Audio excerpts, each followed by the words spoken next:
Ani, Adele Loosemore Indigenous, Shebahonaning and Don Sheba. Hello, my name is Adele Loosemore and I'm a Treaty Indian from Shebahonaning, more widely known as Killarney, Ontario. My community is located at the entrance to the North Channel of Georgian Bay in the Robinson-Huron Treaty area. In this video, I'm going to take a look at the kinship connections between Sault Ste. Marie and the other three communities in MNO's Great Lakes Regional Historic Métis Community.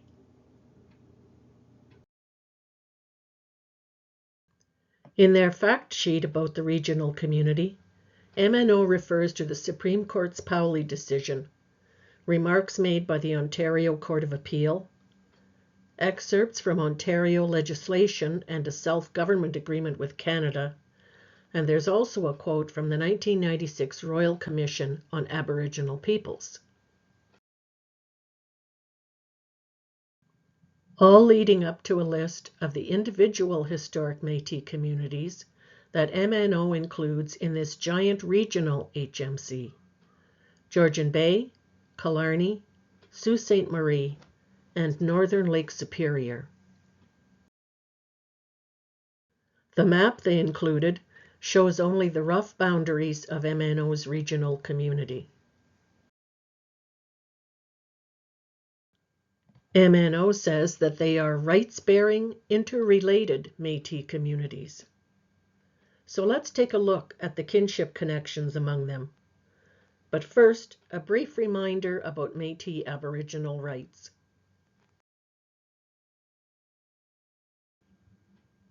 This information is from First Peoples Law. If you want to see more, there's a link to their website in the description box below this video. They say that many people with Indigenous ancestors don't understand that to have Métis rights under the Constitution, they have to trace their ancestry to a specific, local Métis community that existed when the Crown began to exercise effective control in that part of Canada.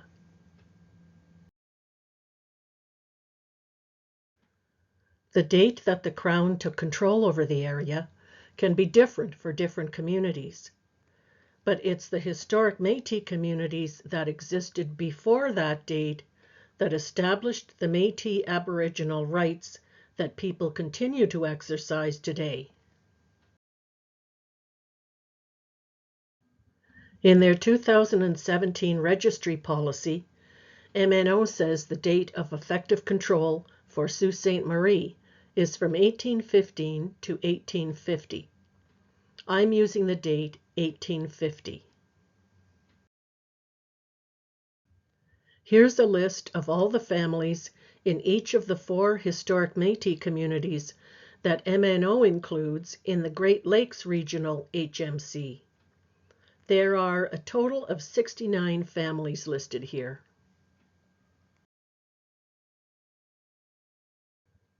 The lists are based on the Métis root ancestor documents that MNO made available to the public for several years.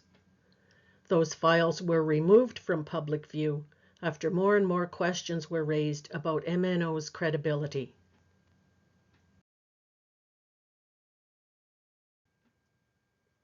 In each of MNO's verified Métis family documents, there's a diagram that shows how that family is connected to other families in the same or other Métis communities, through, for example, marriage, godparenting, etc.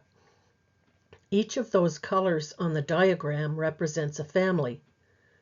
Details about each connection can be found in a different part of each family document. Here's the first part of a table I put together to show what MNO says about the kinship connections between Sault Ste. Marie and the 3 other communities. The first family in the list is Boisseneau. The kinship connection chart is in Appendix B of MNO's Boisseneau family document, number FL 4001. Someone in the Boisseneau family is connected to someone in the Calder-Gibson family. The Calder-Gibson family is part of the Northwestern Ontario Treaty 3 Historic Métis community. The connection is a marriage, and that marriage took place in 1919. There's a footnote for each connection. Footnote 1 says that in 1919, Margaret Belleau of the Boisseneau family married George Allen of the Calder family. These dashes indicate that there is no data in MNO's file. In other words, MNO did not identify any kinship connections between the Cadrant-Clermont family and any of the families in northern Lake Superior, Killarney, and Georgian Bay. Here are the rest of the tables.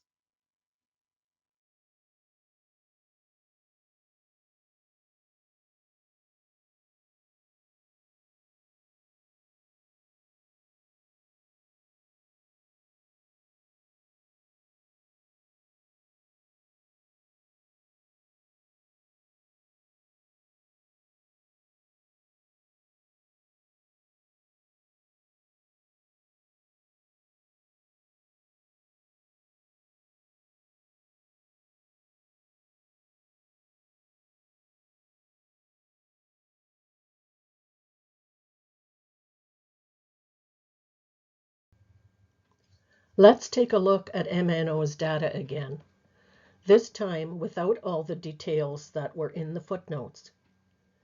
When there were kinship connections, what year did they occur? For Sault Ste. Marie, the year of effective control is 1850, so we're looking for any connections made before that date. In this table, there's one in 1847 and two in 1842. This table has one connection in 1847. And this one shows two connections, one in 1845 and one in 1848. Here are all the connections in one table from 1842 to 1848. Here are all the connections in one table from 1842 to 1848. Out of the 18 verified Métis families in Sault Ste. Marie, 7 of them, shown in this table, have no kinship connection to the families in northern Lake Superior, Killarney, and Georgian Bay. That's 39% of Sault Ste. Marie's families. In 1842, Charles de la Morandière of Killarney witnessed the wedding of John Corbier and Marie Madeleine Nolan of Sault Ste. Marie.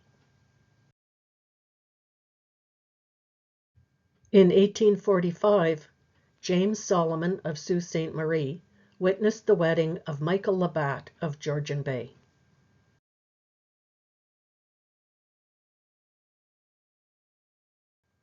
In 1847, Michael Labatt of Georgian Bay witnessed the wedding of Marguerite Biron of the Cadot family and Michelle Sayer, both of Sault Ste. Marie. In 1848, James Solomon of Sault Ste. Marie married Elizabeth Gordon of Georgian Bay. To summarize, before 1850, Sault Ste. Marie had a kinship connection to the de la Morandière family of Killarney and the Gordon and Labatt families of Georgian Bay.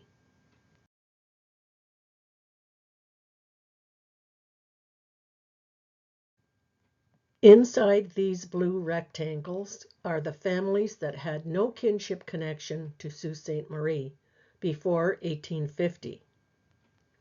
They represent 94% of the total number of families in northern Lake Superior, Killarney, and Georgian Bay.